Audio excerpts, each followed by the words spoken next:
Кукмарада Татмедианың яңа филиалын ачу тантанасы узды. Хәзер районның барлык мәгълүмат чаралары бер мәйдан чыкты. Тулы мәгълүмат хәбәрчеләребез репортажында.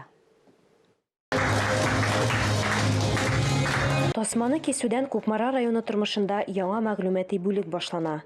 Яңартылган 2 катлы бина. Аны хәзер Татарстанның тагын бер тулы телле тапшырулар ноктасы дип атарга мөмкин.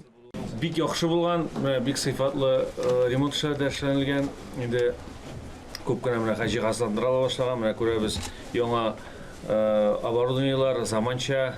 Татмедиа Республика матбугат һәм масса күләм коммуникациялар агентлыгы җитәкчесе Айдар Сәлимгәрәев барлык өстенлекләрне дә карап чыкты, яңа шартларга бәя бирде.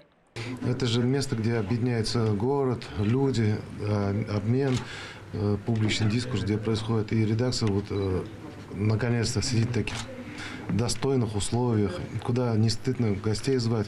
И, соответственно, и условия труда, условия жизни всегда меняются. И надо стремиться к хорошему. Здесь это стремление чувствуется.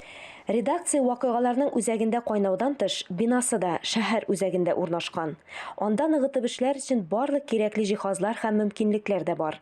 Икенче кат телетапшырулар студиясе, радиочыгарылышлар, монтаж, архив, музей өчен аерым бүлмә. Менә шушы гасырга якын, саллы тарихы булган шул редакциябездә яңа булган, яңа сугыш булып, Кукмара телевидениесе ачылды.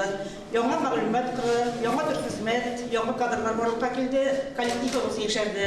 Яшәрү инде ул картаю дигән сүз түгел, димәк без әле алга барабыз, үсешкә барабыз дигән сүз. Яңа мәгълүмат үзәгендә бер мәйданчыкта Кукмара 24 телекомпаниясе, Кукмара авазы радиосы һәм инде күптән халык күңелендә аерым урын алган Хезмәт даны газетасы эшләячәк. Алия Галиуллина, Елизавета Жукова, Ринат Сәхипгәрәев, Татарстан яңалыклары, Кукмара районы.